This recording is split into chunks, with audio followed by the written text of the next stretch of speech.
Hello and welcome to Boozy and the Beast, How to Drink Better. Whoa, Brody, get down! I can see Panzers on the horizon and no match for our Sherman Stone! Get down! What are you doing?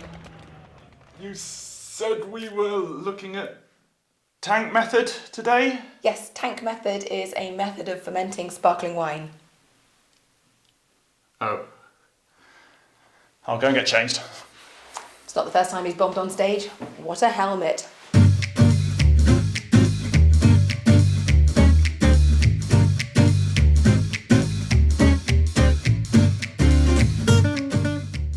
Right, I'm back. No more military references. Let's soldier on and blitz through this. Tank method. What's it all about, Brigadier Brody? Well, the tank method, also known as the Charmat method, the Martinotti method, and coupe close, is basically another method of making a sparkling wine. But instead of the traditional way, like champagne, which we went into in our New Year's Eve episode, it's done in a pressurized tank. So basically, when yeast converts the sugar in grape juice into alcohol, it creates alcohol and CO2. Still wines get rid of this, sparkling wines keep it in. And in a tank method, all happens in this pressurized tank, and basically the yeast is filtered out, and then the sparkling wine is bottled. It was actually developed around the turn of the 20th century, originally invented by an Italian named Martinotti, so it's called Martinotti in Italy. It was then improved upon and publicised by a Frenchman called Eugene Charmat, and that's why it's called mainly the Charmat method today. Oh, and so why? Why do they do this? Obviously they were under pressure when having to make it, but what's the benefit? Under pressure. No, sorry.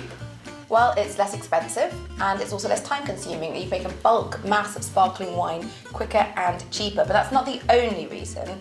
It's not just looking for a cheap way out. Basically, it also depends on the grape you're using. Now, Prosecco, which is mainly made sparkling from the tank method, is also made by the Glera grape, which is a semi-aromatic grape, which means it has these beautiful fruit flavours and aromas that if you use the traditional method, it would be dominated by those sort of yeasty, toasty, brioche, nutty flavours of the traditional method. So actually keeping it fresh and fruity and light is the aim of the game when you use the tank method on something like Prosecco or Asti.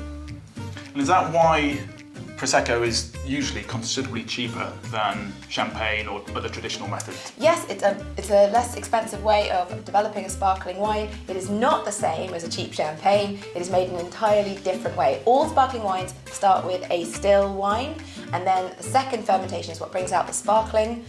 Slightly different Asti, we'll go into that another time. But the second fermentation brings out the sparkling wines, and Prosecco is tank, champagne, Cava, MCC are traditional. Now, up until 2009, the grape used in Prosecco was called Prosecco, but they actually changed the name to Glera because they wanted to protect Prosecco as a type of wine. So I've seen various Italian terms on Prosecco bottles, Libby, like Spumante on this one, I think, and they always sound like Italian operas. Oh, have you seen Rigoletto by Verdi? Well, you'd love Frizzante by Aldi. What's all that about? Okay, so if you see Spumante on a Prosecco label, it means it's very sparkling, it's a sparkling wine. Frizzante means semi-sparkling, lightly sparkling. And it's actually a Prosecco Tranquillo, or Tranquillo, I don't know, which is actually a still wine, but they're quite rare to find outside of Italy. And actually, I think that we should open this up because I'm really excited about trying this one, which I bought from Waitrose. So basically, when you're shopping for Prosecco, what you'll want to be looking for, as well as the terms Spumante, Frizzante, Tranquillo, if you find one, is the DOC or a DOCG. We've talked about this before when we talked about how to read a wine label. It's the regions that control how a wine is made. If you see a DOC or DOCG with a Prosecco, it means they've been more regulated. Now, this gorgeous looking bottle is, as you can see, a DOCG, which is a slightly smaller region. It means they're more highly regulated. And Prosecco Superior, is that how you pronounce it? That's how you pronounce it. That's how I pronounce it. It'll do for now. They are only allowed to come from DOCG. So I really want to try it. I'm going to give it to you to open as I finish this glass. Thank you. I have to say that when you are looking at sparkling wines, generally it's sort of thought that the finer the bubbles, the better quality the sparkling wine. Prosecco tends to have thicker and coarser bubbles than a traditional method wine, but it doesn't make it any worse. It's a totally different technique, so it means a different thing.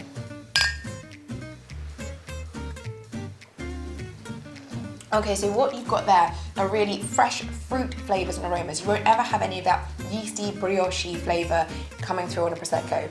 Obviously there's a caveat, there's always an exception, but in general, it's fresh, it's fruity, it's flavoursome. Can you pass the bottle back? I certainly can. I don't know why I put it over there.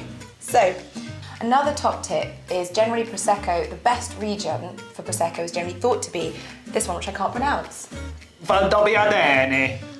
That one. So basically, that's one of the 2 DOCGs, and it's thought to be one of the best. So this is a premium, lovely Prosecco available from Waitrose. You may see in the shops rosé Prosecco, and that's only really recently been allowed to happen. I think it's actually only since 2020 they've allowed rosé Prosecco, which is made with the Pinot Noir grape. You can also see other sparkling wines made with the Glera grape, but they won't be labelled Prosecco unless they come from one of the DOC or DOCGs, not legally anyway. So Libby, do you have any little tips that would help me enjoy this Prosecco a bit more? Well, like any sparkling wine, it needs to be served really chilled. That's about 6 to 8 degrees. And it's so light and fruity, it doesn't have any of those, as I said, yeasty, toasty notes, that actually it's going to go really well as an aperitif, just to enjoy before a meal by itself. Well, I wouldn't normally call myself a Prosecco drinker, but I do quite like that. And unlike most operas, I don't think this bottle's going to last us 6 hours. Hell no. Cheers.